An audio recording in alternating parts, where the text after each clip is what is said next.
Hello, good morning everyone. So ito guys, gagaling ko lang ng talipapa. Bumili po ako ng mga gulay. So may tira pa po ulit kaming prito. So lalagyan ko po nito para po may sabaw. So ito, saluyot, okra, kalabasa, may tanlad, sibuyas, siling green. Meron din pong instead pong pang ibang seasoning, lagyan ko na lang po ng broth cubes, kamatis at bawang. So ayan, so hihimayin ko po muna itong mga gulay-gulay bago ko po siya lutuin. Sobrang mahal po ng gulay ngayon, grabe. Kaya po yung mga nasa probinsya, mas maigi po sana magtanim na lang. Grabe ka mahal. Ang kamatis po ay nasa 10 ang isa. Ang siling green po ay 5 pesos ang isa.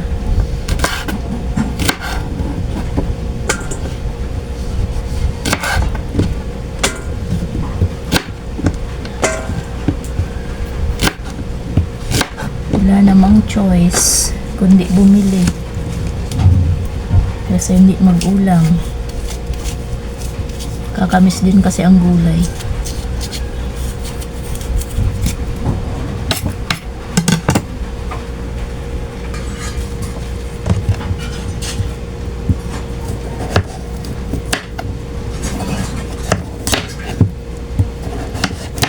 Ganda nung kalabasa, parang ang ligat, tigas.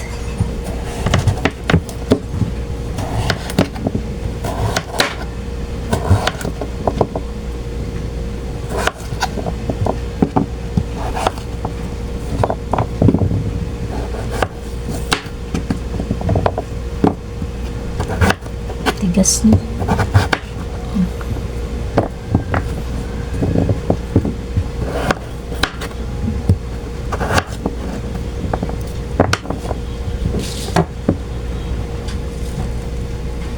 So ito naman pong saluyot.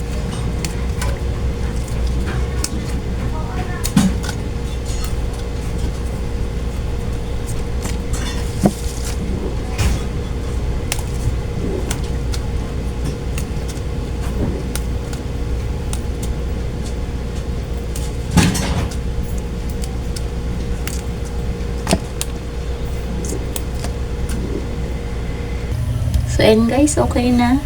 So magluto na tayo. So sa kaserola, lagyan na po natin ng tubig.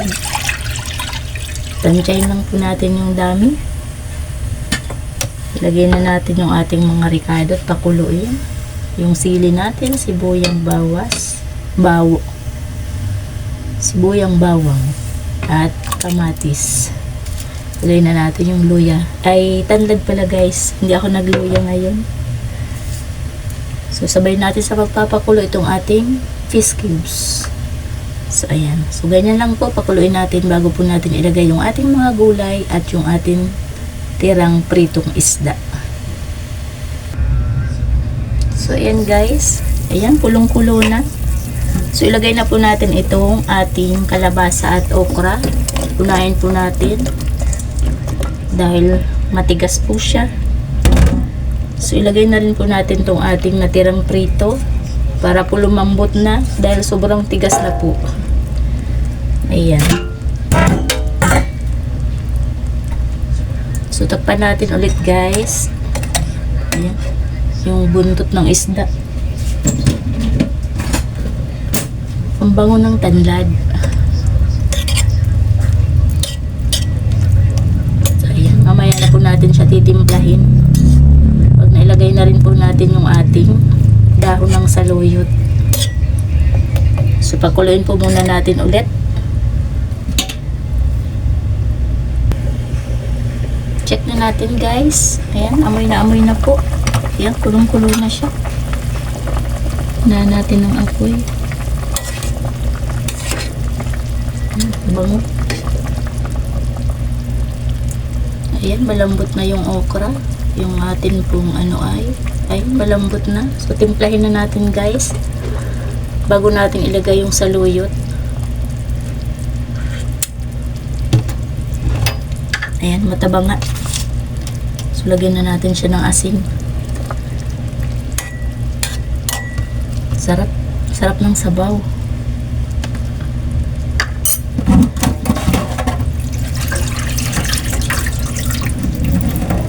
So, luto na po yung okra at tsaka kalabasa. Ilagay na natin guys itong ating saluyot.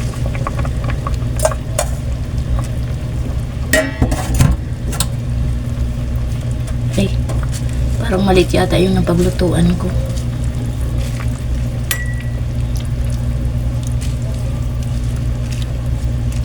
So, ayan. Isang kulo lang naman po nito ay luto na siya ulit.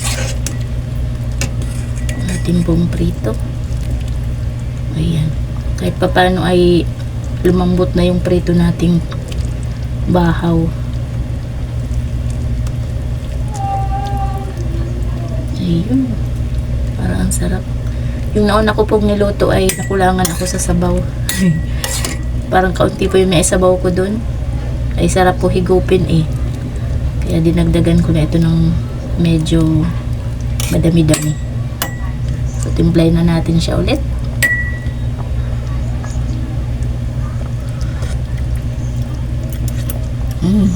Harap. So okay na po. So isang kulo na lang po at atin na pong hahanguin. So ayan guys, okay na, luto na yung ating ulam. Ang ating laswa. Ayan. Gulay na may sabaw.